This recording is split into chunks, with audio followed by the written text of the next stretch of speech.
that game? You kind of like always hear the word back in the day in the golden era. To me, that's what I call it. You know, you kind of like always heard, if somebody was going to come up there and play. Mm-hmm. And it's like once that word hits New York City streets, due to back then there wasn't no social media like that. Once that word hits the streets, it's like you get to hear people saying like, "Yo, is you ready for this? Is you ready for this?" You get what I'm saying? Because everybody know who's playing on which teams and which people might get a chance to match up against somebody. So when we hearing that Vince might come up, in our eyes, to be honest with you, it was more so of us knowing who Lonnie Harrell was, Prime Objective. Mm-hmm. He was the guy that kind of like had the name for the team that we was playing against. You Mm-hmm. know what I'm saying? Blackhand. But he basically let it be known that he was bringing Vince. You know what I'm saying? So, like I said, all throughout the neighborhood, we talk. Guys say, "Yo, guys is gonna get at you or whatever." Like I said, me coming from Harlem, if you didn't already hear or have like thick skin, it's like you was already defeated. So I kind of like already got gassed up to get ready to hold myself down because in the street they're gonna let you have it before you even get to your game. You get Right. what I'm trying to say? The hype up.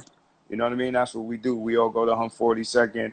A lot of guys come through, drive through. Everybody go to Hump 42nd, Lenox Avenue, and it gets hype over there before everybody make their way to Rucker Park. You get Right. what I'm saying? But long story short, that game wound up being that Gauchos, everybody make their way across the bridge on 45th. Like I said, from Lenox Avenue, we all go across the bridge on 45th. We get inside the gym. He's not there yet. You get what I'm saying? So I already kind of like got like a head start. You get what I'm saying? It's like Right. I'm already playing in the first quarter and he's not there. He gets to the game like the ending of the first quarter, but then starts like the game in the beginning of the second quarter. You get what I'm trying to say? So I already kind of like had a quarter ahead on him to be in the game. Mm-hmm. The shocking thing to me the most was when Vince got in the game. I'm on the court with Charles Jones, leading scorer of the nation. You know what I'm saying? Lamont Jones. You know what I'm saying?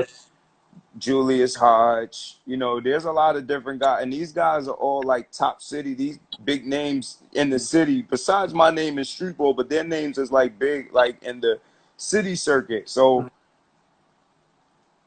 my whole thing was I just didn't understand why when he got on the court he came in straight to guard me. You get what I'm saying? Like I took offense to that. It was like I'm 17 years old. You rookie of the year in the NBA. Charles Jones is trying to go to Chicago. He's Mm-hmm. doing it. He got a name. Why you come on the court and guard me? And it was like, when I said that to him, it was like he had made a statement like I'm gonna make you better. You get what I'm trying to say? I mean, like I said, me being from Harlem, I took offense to that. I took it as if like he was gonna try to show me off. You get what I'm saying? Like I'm here, I'm gonna make you better by making you play. And it was Mm-hmm. like I wanted to show him. I don't know if he was ready for that. Like I really, really like work out and practice all the time in Gaucho's gym. So it was like against anybody else, I'm just here and I'm hooping. But against the name, Vince Carter, Rookie of the Year now, my eyes go to a whole different level with other people that have different type of names. You get what I'm saying? Like, I don't want to just kill a regular person. I want to kill somebody that got a name. Why? Because you're gonna remember who I killed. You get what I'm trying to say? So it was like that was my mentality. You know what I mean? Getting a chance to play against him, going up and down the court. Like I said, it was a shootout that you wouldn't understand. Meaning, like I'll come down and I hit a three. He'll come down and he'll hit a three. I'll come down, hit one three. He'll come down. We'll do that 3-4 times, and then I'll come down, go to the basket. He'll come down, go to the basket. We did that back and forth at least 7 straight times, like when no one else touching the basketball.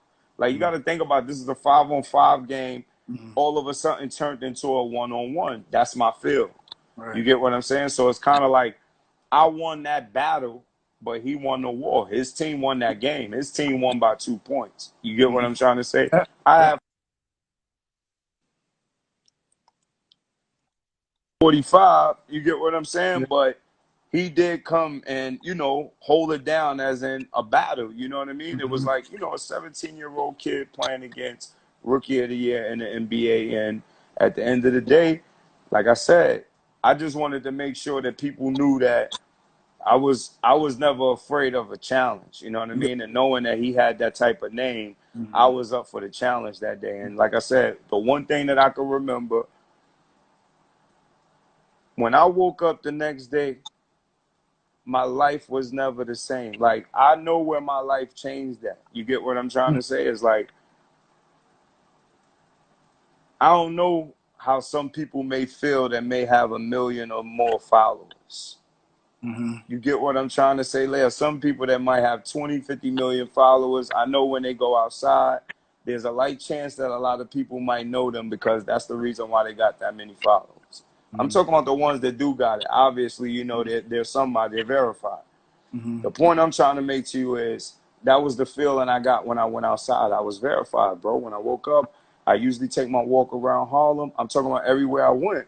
They was talking about me in the game. They was talking about me playing against Vince. It was like, if a girl didn't look at me that no way no more, all of a sudden I'm the hottest nigga in the street. You get what I'm saying? Like, they all want me. It was all of a sudden, he's the guy that you got to be with. Like, it didn't even fuck going to the NBA. Fuck going. You get what I'm trying to say? It wasn't about no, yo, he needed you. Yo, that he was that nigga. You get what I'm saying? And that was just all off of one game. You know what I mean? Like, it was that big. That big. Right. So you played in a lot of games. Was the windmill off the alley-oop one of the illest dunks you've seen in person? At that time, I mean, I'm not gonna lie, I've never saw. I've windmill, but to watch somebody catch it and fully do it in the air off of an alley oop, it was something like, when I seen him do that and then trying to guard me 94 feet. That's when you know a real ball player is taking it serious. It's like, even if I was, you know, here to hoop, you doing something that's making me want to now show you that I know how to hoop too. You get what I'm saying? And that's one thing that I'll always be able to take. I don't care about that ranking or who the best in the city or what they call you. It's all about when the other ball player remember you. So that's why when I finally got a chance to hear what he said, you know, 22 years later, like, yo, that kid could go. You get what I'm saying? It was like he wouldn't miss. It was like, the fact that he honored what he seen a nigga was coming at him with. You get what I'm trying to say? And it wasn't no, nah. Yo, I play in the NBA. This type of stuff happens all the time. Yeah, exactly. I gave you those type of vibes, nigga, in a street ball game. The shit that you feel in the NBA that y'all get paid for, I gave you those type of vibes in a street ball game. That's when you know real recognize real. I was honored by that. You get what I'm saying? It's very rare that, you know, your opponent remembers you. I know a lot of us like to talk about, you know, who we might have killed in our lifetime or, you know, who we associated to, but it's a different type of pleasure when the celebrity remembers you. I know we like to brag about who we know, but it's a difference when they brag about who you are. You get what I'm trying to say? So that's when I knew I was something different. You know, Fat Joe, Cam, all of those guys always like to brag about me. You get what I'm saying? Why? Because no one talking about Butter, he brought you that type of wins and those type of joy. You know what I'm saying? And they are who they are. You know what I'm saying? So to me, that was all. This is how it happened. So, you know, through anyone that's been to school, man, you know, and played in a high level and throughout the season, man, it's ups and downs through the seasons. And you got to find different motivations and different things to get everybody else going. And I was always that energy guy, like I said, and guy that was going to talk a lot. So at this time, man, Life had came out. 99, 2000, man. The movie Life it came out, and I used to play it non-stop in my room. And I was watching it one time, and in order, like at the beginning of the practice, the guards go to one end and the bigs come to the other end. So while we down there, I'm trying to get us hyped, man, because it's the middle of the season, and you can feel the energy kind of down, you know what I mean? So I'm like, man, I got to think of something to get going. So we got a drill where we go block to block in the paint, and you got to score. And when you get it, you got to have two dunks, two drop step dunks to finish it with a person right there. So I get it, and I get it going. At the end of it, I get my dunk. Boom. I'm like, yeah. And that, automatically in my head, when I said boom, I was like, this Slaves Boom Boom Room, man. Everybody got to have their own money to get in. If you ain't got no membership, you can't get in there. And it automatically started, and the upperclassmen picked up on it. So the next game comes up, and I think we were playing Auburn. They had Chris Porter at the time. And Chris Porter was a monster, you know what I mean? So I'll get checked into the game, and I go down, and I seal them. And instead of hollering for the ball, I just start hollering boom, boom, boom. Hit the boom, boom, boom. Hit the boom, boom, boom. And everybody picked up on it, man. And it took off ever since then, man. So it's turned out to be a big man's. You got to be a big man. Guards can get in there too, but you got to be in the paint in this boom, boom room. And it ain't no getting out. You know what I mean? You got to be in here going to work. Ain't no refs can help you. Ain't nobody can help you. You got to be a man down here. So that's where it started, man. It started in 99, 2000, and I've been running with it ever since, man. And Sid Dempsey was the current president. Well, he was the former president of the NCAA at the time. It was his baby. And him and Dan Bogan, who was the vice president at the NCAA at the time. Salute to my man Dan Bogan and my man Sid Dempsey. Sid Dempsey, it was his baby. He was like, this has to happen. We got to, get some type of education for these players. And so he found Ann Little. Ann Little found Greg Turner. Greg Turner, found Greg Graham. And I was an intern.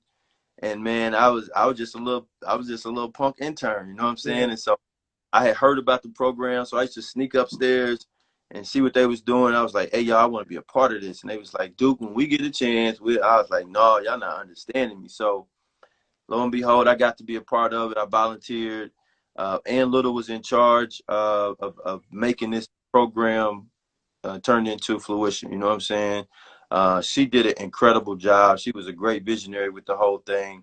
Originally, they wanted one mentor to one kid, 500 kids, 500 mentors. And Ann was like, this just not going to work, because now we're going to worry about, you still going to have the same problem. You got agents and runners. If we hire one to be a mentor for a kid in Florida, we don't know if he's an agent or runner. So we narrowed it down, and they narrowed it down, and we said the mentoring aspect, we'll just interview people and get mentors in different sections of the country where we have pockets of kids. First Team, for people that don't know, was a basketball mentoring program which was created to select and identify kids that show the potential to play at the Division I level. The whole program was to help kids navigate the recruiting process, because kids at that time were able to go from high school to the NBA. They had a lot of misinformation. So the program was put in place to help kids navigate, high school recruiting. Like, how do I get into college, and give them that platform, give them that roadmap? Because we used to have a little roadmap of what you got to do with your core classes when you're a freshman, core classes as a sophomore, core classes as a junior, core classes as a senior. What does it take to get into Notre Dame? It's one thing to, I'm going to Notre Dame, got accepted, but what does it take academically to get in there? You know what I mean? And athletically. So that was what the whole premise was, but we knew we had to put a twist on it. So the twist was, we're gonna give them some real life. We're gonna give them the real. Our thing was, we just gonna give it to them raw. We're gonna give it to them real. And man, our budget put like this. We had the second largest, put like this, bro. We had and nobody knew. A lot of people don't know. We had the second largest budget in the NCAA building behind men's basketball. 4 people. Men's basketball probably had 25, 30 people. We have 4 people. So Ann Little had the second largest budget in the building. Man, we rolled that thing out, and we went and hit them streets. Mike Conley, salute to Mike Conley Sr., because he's the one who helped us in the beginning, because we didn't know where to find 8th graders. So the thing was, find a rising 9th grader, so 8th grader going into the 9th grade. We had a whole bunch of talented kids. But once we got those kids, brought them into the program, the mentoring program, we would bring them to a summer conference every year. So T, as a freshman, you would come to the conference. Then you would come back to the conference as a sophomore. Then you would come back to the conference as a junior. And then we would see you off as a senior. from the conference. So we got 4 years of program. Every year was a different set of programming because each class, they learn stuff different. Man, we had table etiquette. We had grooming. We had sex education. We had, I forgot what we called my man Dirk in session, but they kind of just kept it raw. They talked to the kids about, if you do make it to the NBA, what are the pitfalls and things of that nature. Man, we had recruiting. We had media training. Man, you name it, we was teaching kids from freshmen to their senior year about what it's gonna be like when you get out of your year. And this is before everybody was sticking a microphone in kids' face interviewing them, at the youth basketball tournament. So we was already ahead of all that. So, and we just tried to keep it real with the kids. We would go also our summer conferences, man. We would take kids and we would buy out Busch Gardens, or we would buy out NASCAR Speed Park, take the kids there, all you could eat, all exclusive, just us, nobody, because we didn't want people to be like, oh, there's Mike Conley, there's a top trying to come on. Man, everything we did was exclusive. It was private. Only people that was there was the people that rolled with us, man. And it was free, but people don't realize. Oh, and it was actually a violation of the NCAA rules. We had a bylaw put in the book for our program. Said put a bylaw in there saying, hey, you can fly these kids out.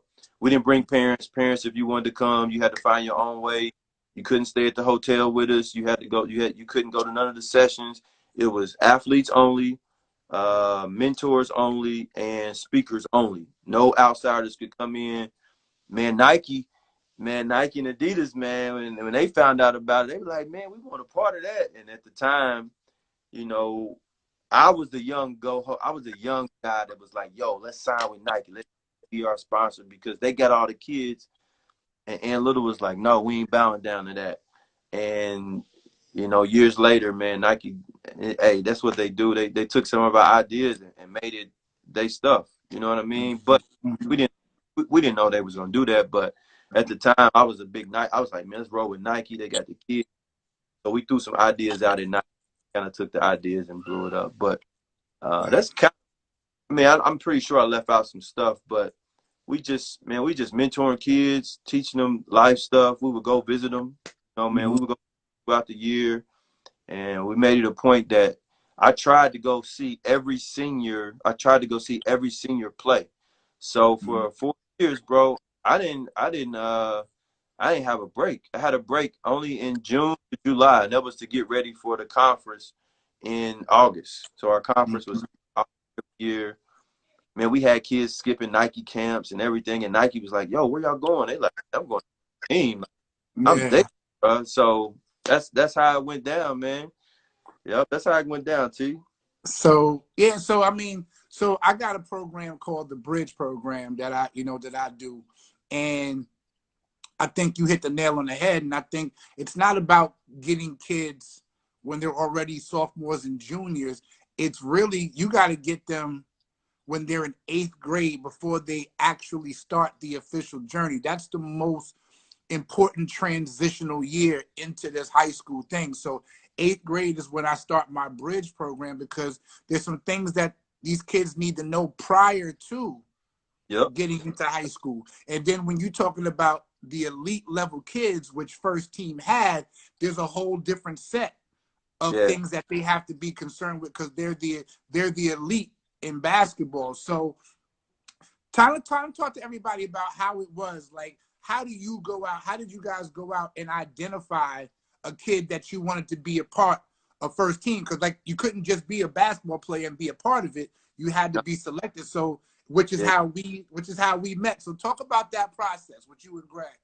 Man, the identity process and the selection process, it was pretty gruesome, honestly, because I was kind of in charge of it because I was the youngest one on the staff. You know what I'm saying? So Craig Turner, my big brother, he always would, like, Duke, we got to find these kids. So at that time, my boy, salute to Justin Bemke. At that time, man, there was a lot of scouting services. So I would take and go get I would go get like 5 of the top scouting services. I would call them. They would send me their players. And once they send me the players, I would just look at names. And I was like, all right, if I seen T Dozier up there 4 times. I'm like, all right, he might be legit because he's on all 4 of these. He might be 4 or 5. So then I would figure out what team he was on. Man, I would go look for the tournaments, and we would divide and conquer the country at the time. So what we did was we would sometimes we would go in little pockets. And so at that time, you know, big tournaments, I would try to see how many kids was going to be at this tournament, and I would just book a flight and go to that tournament. So that way, if I had 10 kids on the list, I could see 10 kids at one tournament versus going to one tournament just to see one kid. So so once I would get out there, see if you was legit, you know what I'm saying? But what people didn't realize was, and I still do this to this day, I don't ever sit behind the bench, man. I always go to the gym and sit on the other side of the gym because I'm looking at the bench, because I want to see your reactions on the bench. Because if I see you over at pouting doing all this stuff on the bench, then you might be a top kid in the country, but I don't know if I really want you to be in the program, because like I'm looking at how you treat your teammates, all this type of stuff. You ain't gonna change that. You know what I'm saying? So, and then I could look and see who the parents were. I was like, now I can walk in the gym and see a kid and be like, oh, that's his parent over there, Blase Scoop. So some of the things that went into identifying a kid, man, if I seen the kid, one, talent, let me see his talent. And then I would look around the gym, see if I can find his parent. If I couldn't find his parent at the end, I would try to go over and talk to the coach and say, hey, this is our program. This is what we offer. We like to have this young man to be a part of it. What people didn't know was kids had to fill out an essay. So, like, we took it like kids had to write an essay of why they wanted to be in our program. One of the carrots about the program, we put a bunch of pictures on the application of kids that were in. So at that time, you had, you know, Bill Walker, O.J. Mayo, Mike Conley, Mo Miller, you know, Greg Oden, Daquan Cook, Eric Gordon, you know, all those people like, dang, well, if they doing it, then, you know, man, we had that carrot. And then once they figured out, like, dang, they rocking like that, let me go see what it's about. You know, Austin Rivers, Doc Rivers, he was a big supporter. You know, Doc used to trip because he'd be like, dang, man, you be in all the gyms. I'm trying to find all the kids, you know. So, man, I used to travel the country. I mean, T, for like 11 years, man, like maybe 1 or 2 vacations in 11 years, man. Because after the conference in August, then we went out to all the new kids that were selected as freshmen. We would go out and meet their parents, because we never knew their parents. So we would fly out, meet their parents, take them to dinner, tell them what we all about. Then that would go on from August to like December. Then August to January, maybe February, and then, you know, summer basketball. So then we out recruiting and selecting. So that's kind of how and then people didn't know we had a big board room. So we get all these names. We had a selection committee. So we would sit in this board room all day, and we putting that stuff up, man, and decide on which kids we was going to bring in, we would select about 50 kids each year. Yo, G Wooten, you get some kicks whenever you want, man. You got to wear the right side. It's just one wall, G Wooten. Just one wall. But no, we would have a selection committee, and we would have people come in. We had a few people on the board would come in and select kids. There was some kids that we didn't select just for various reasons, but there's a good story about Fred VanVleet, how we selected that young kid too, man. Now he's Toronto Raptors, all that type of stuff. No question, no question. So was there a certain amount of kids that you guys would take every year, or would it just, you know, you guys say we're going to take 20 kids or 50? We would do 50 kids a year. Now we got 200 kids total. Okay. 50 8th graders. We would take a few ninth graders just because we might have missed them in the 8th grade. So we would take a few ninth graders.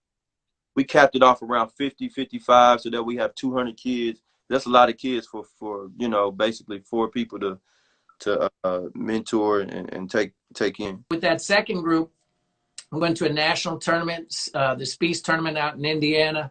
And James was putting us on his back for a little bit, and we beat Darius Miles and Dwayne Wade's team and won the whole thing against all shoe-sponsored teams. So every Nike, every Adidas team was there. And that's kind of, the first call was Sonny Vaccaro. Yeah. And Sonny Vaccaro from Adidas wanted to sign us. And I was like, oh, wow, this is big time. I'm just some guy. And then I said, well, what does it entail? And he goes, well, I'll get you invitations to ABCD camp. How many? As many as you want, he said. Shoes, as many as you want. So like, I'm a businessman. So when someone says offers you the world like that, I was like, let me think about this a minute. Then I got Leo Papil actually from BABC put me on with George Raveling and Larry Butler, who coached the Illinois Warriors. Those two vouched for me. So George Raveling called, asked, what's a Nike deal like? And he goes, you get 30 pairs of shoes. You get one invite to the Nike All-American camp and blah, blah, blah.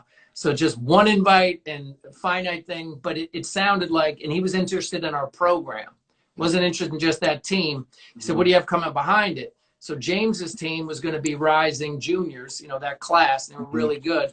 And then we had a 7'1" freshman, Craig Forth. So, you know, we had a you know, good size of younger teams, and that's when we signed our Nike deal, you know, probably in the year 2000, you know. Yeah.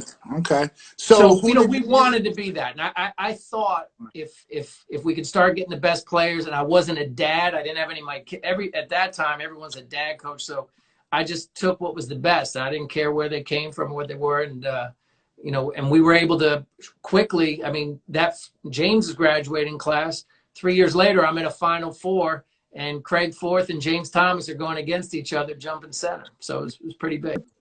I'm going to tell you, it's a funny story, man, because I played basketball all the time, like I said, at my house and at the Cardinal Sheen Center. So I wanted to take basketball into my house. So I used to dribble in the basement. My mother used to go crazy. Chris, stop dribbling the ball. Stop dribbling the ball. I'm watching my show. So I had to get it real quiet so she can watch her shows, and didn't even know that I was in the basement. Yeah. So I should dribble that thing so low she didn't hear it. And I'll be up all night dribbling the ball, working on my skills. So I took it from the basement out to the streets. People never seen it. There was a man like, man, that's crazy. And I made it into something, and they called it the Smitty dribble. You know, so it just became real popular. People be. First one would be Barack Obama. One would be Barack Obama, Martin Luther King, and Muhammad Ali. Now that's a hell of a dinner. That's a hell of a dinner. Tell me why. Just the inspiration that they had from a sports standpoint, the plight that Ali went through, sacrificing the prime of his career to stand on something that he felt strongly about. And just the plight that he went through as a black athlete in America, and the voice and using the platform that he used to get his message across.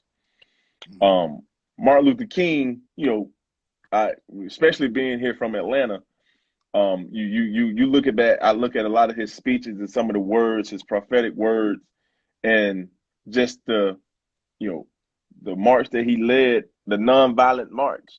And you get in America to where you have individuals that have problems with. Now I'm gonna say it. You have problems with protesting nonviolently, but you also have a problem with the unrest that comes with not being heard. And you know, his messages ring louder and louder, like he was here today, because it's almost like it's a split image. Back then, it was the civil rights movement. Now it's the social injustice and racial injustice. So his message still rings true. And, you know, Barack Obama, with everything that he stands for me personally, being, you know, the first black president in the United States of America's history, and my parents being able to see it. You know, I remember stories where my parents were not able to vote. My grandparents weren't able to vote. You know, it hurt me to my heart. I remember my grandfather in Villa Rica, Georgia, and this is where my eyes started to be open to where my grandfather used to collect boxes in Villa Rica, Georgia, and he used to go get them recycled. He was a box collector. And it was a young white man who, I guess, owned the shop, and I used to go with my grandfather on the back of his truck. And I just felt a certain kind of way about the gentleman calling my grandfather a boy. And he couldn't have been no more older than like 24, 25. My grandfather's 70. What you got for me, boy? You know, so, you know, I don't want to get into that, but, you know, like just seeing certain instances, you know, and growing up, especially here in the South, and being privy and enlightened to a lot of different things, those three individuals I feel like can relate to me because everybody have a certain level of anger inside of them. And having the thought of Barack Obama, Muhammad Ali, and Martin Luther King constantly in my mind kind of quells and say, hey, there's another way. Absolutely. So those are the three individuals that, I try to, listen to as much as I can to every time they speak. And I actually had the chance to meet Muhammad Ali when he was alive. He actually came to my high school and spoke. So that was a surreal moment for me as well. Having with your players right now. Just like anybody.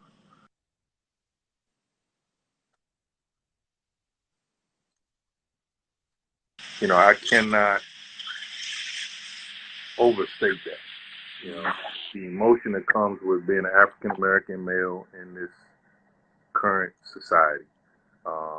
I am not a police basher. Like, I've got some people that are very close to me that are police officers. But I'd be a fool to not acknowledge that clearly there are issues that if they're not addressed, like, who the hell knows what's going to happen next? I have become someone that I believe as coaches, like, we're natural leaders. Like, we obviously have an influence on young people, but I also believe that our young people are the ones that are going to get, if there's going to be any change, it's going to be led by them. So all the conversations I have, like, obviously I want to check on my guys and make sure they're okay first and foremost. And that's even before all of this craziness, even just with the pandemic. Because not everybody's kept their job. Not everybody is able to keep the lights on, buy food, all that other stuff. So you want to make sure that they're okay. But through all of this stuff, my whole message has been, like, what can be done to, like, do something. And, like, I have, like, tried to investigate, educate myself. Like, I don't think you can go into anything haphazard and just strictly off of emotion. And I've kind of settled on, like, the only way that this is going to get improved is if our young people truly embrace their voice in voting. Like, they have to. And for all of these popular basketball players, for all of these popular student athletes, they all have the ability to do something and to make it cool. So my big thing is that the popularity with social media that our guys have, that these kids have across this country, make it cool to go register to vote. Like, how many people on election day do you see post a picture with the sticker I voted on? And, like, it's almost like, I feel you didn't really care that you voted. You just wanted that sticker so that you can let everybody know you did that. Well, these young people, because, like, if you're Hunter Dickinson, if you're Josh Christopher, if you're Jalen Green, if you're all of these guys that are of age to be able to vote, if you truly make it something popular to do, to register to vote, to educate yourself to vote, to know who you're voting for and what policies you're in favor of, and then to talk to your friends about doing the same thing, and then actually follow through on November 3rd to vote. I'm not out here telling anybody what they should be voting for. Like, that's not my job. But I want young people to truly embrace their ability to impact what is happening right now. And I guess I get discouraged sometimes because some young people think that they're just voting for the president. Like, yo, you can vote for local and state people that have way more of an impact on what happens to you and your family on a daily basis. Some people think you go in there and you just vote for people. No, you go in there and you vote for policy. Right. Like, and you need to educate yourself on whatever policy you believe in, whatever laws that you believe in, which candidate supports those policies. Like, again, like, this isn't necessarily a popular message to say, but I can't stand it for somebody to walk in there and I'm white, so I'm just going to vote for the candidate because he's white and the other candidate is black. Or if I'm black and I go in there, well, I'm just voting for him because he's black. I have no idea what he or she stands for, but because they're black, I'm going to vote for them. Like, you don't know what you just may have done. You may have voted for somebody who doesn't believe in anything that you believe in. Mhm. And I think that's truly important for our guys to, again, register to vote, educate yourself on what it is you want to vote for, talk to your buddies about doing the same thing, and then follow through on November 3rd. Like, that is the only way that there's going to be sustainable change. I love it. Number one, my mother passed away about 5 years ago. I love to have my mom in the crowd. She never heard me speak. Mm-hmm. Would love to speak with Oprah Winfrey in the audience. I would like to hear her critique of what was done. And who else? Let me add one more. I would like to get a critique from Barack Obama also. I would like to have him in the audience. So I would go with my mom, Oprah, and Barack. Well, I've tried to do, I think you grow. I think you grow as a head coach. So I don't know who else on this right now that can attest to, what I'm about to say. I did get some technical fouls earlier in my career, as a younger head coach. I believe it's been a while since I've gotten any of those. You want to do your coaching in practice. I think you really, like that's where you're on them. And so when you're in a game, like you are who you are, you're not gonna, be freaking out on your players because they already know what you expect. My point guard is gonna know what we want to run. Their team's gonna know we have our defensive system in place. So, I like to stand up. I like to, get up and down the sidelines. I'm not gonna sit down a whole lot, but I do think I have some composure on the sidelines, and again, I want our players to have that confidence. I think. For me, they don't come out like for missing a shot. We talk about good shots. They know what's a good shot. Those would be effort types of things. We're a defensive team, so it's all gonna start with our defense, and that's how they're gonna get on the floor in the first place. But I'll have my heels on and I'll be walking up and down the sidelines, and sometimes it's a little bit faster than others. But I really enjoy it. I love those opportunities to coach games. It really showed me how if you don't respect the game and you don't do everything you were supposed to, I was always scared of my coaches. So I wasn't disrespectful, but I was always scared of my basketball coaches because they were like my fathers, and I never wanted to let them down. And I knew that I was at John C. Smith, and I was really letting Coach Joyner down. And I wasn't doing the things that I needed to do to be a good person, and to be a person that he could depend on every day. And I knew that I cheated him. And when you start to understand that you took some things for granted, and that life tomorrow is not promised to you in basketball. When you talk about life, you're talking about basketball life, because something can take it away from you. And I hurt my foot my freshman year there, and just I just couldn't get healthy, and things were just happening to me that had never happened before. And I always say, man, it's the basketball gods, man. It's you just hurt the game gonna disrespect you. Right. And when I started to really just do what I needed to do, and just lucky, I had a dad who wasn't taking no shit, right?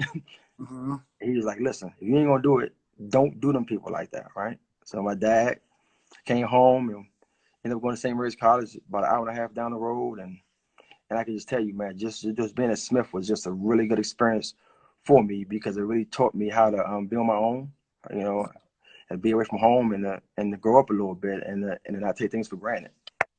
To me, it's all a game. It's all a game. Like, if a kid didn't take the SAT or ACT, I don't know how they can have an offer. So it comes down to who your coach is. So if I offer a kid and you only got one Division I kid in your program, I can renege on that offer tomorrow.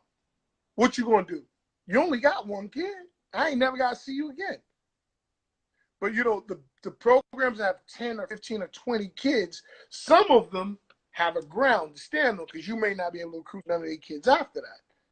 But some of them don't even care, because they have, they have scouting services, so they'll do whatever, because the the school will buy the scouting service and make it okay. But for the most part, a lot of this, if you have a lot of kids, people are afraid to offer your kids because they know they have to stand by it. Right. So I think it's a game, and the kids and their parents understand it.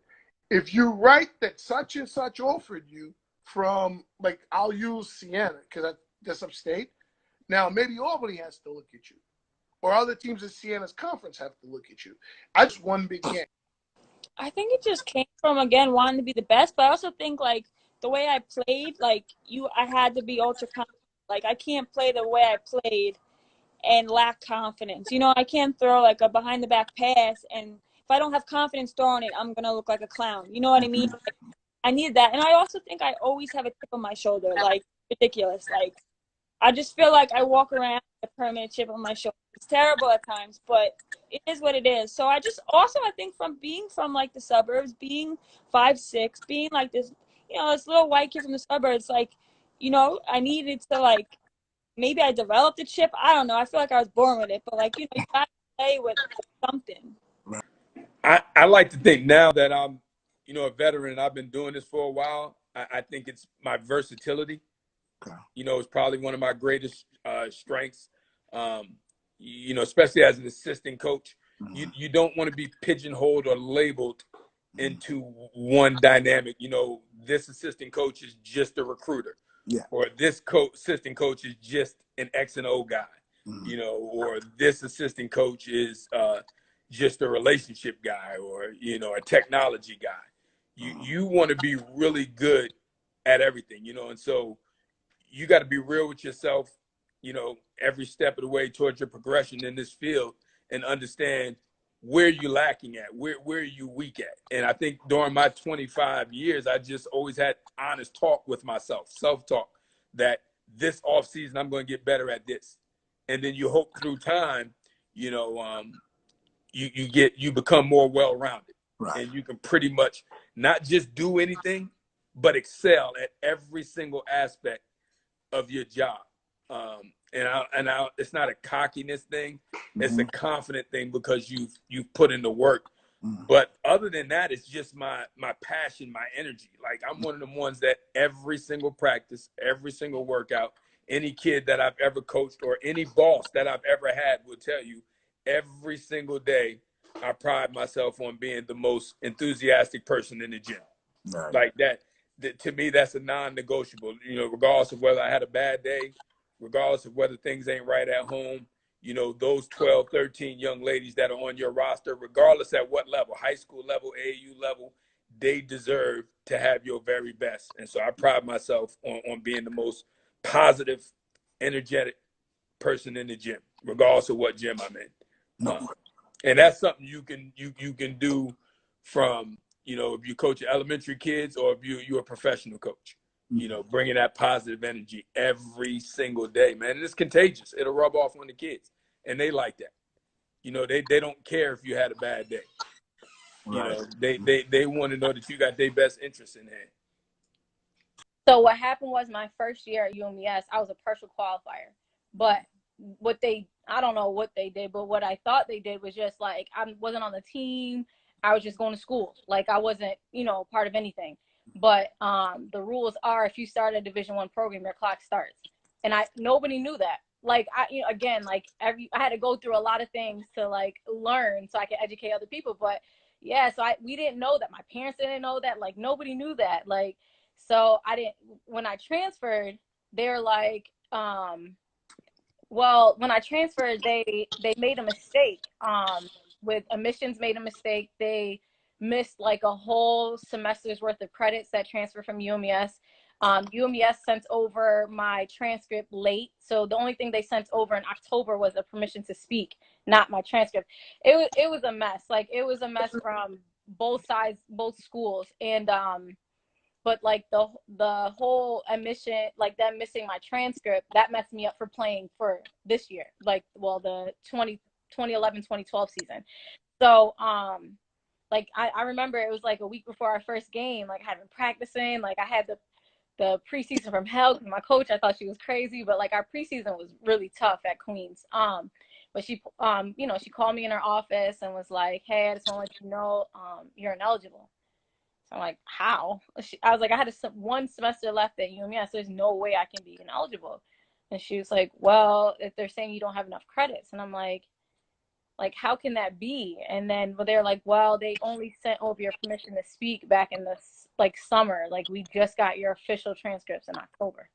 So I was like that doesn't even make any sense. Like, how did I even get admitted to the school? So it was a lot of bad organization, I guess. I don't know, just a lot of not good communication between both schools. That so that came up. So then they're trying to figure out, well, how can we get you to like sit out and then play? Like, how can we do that?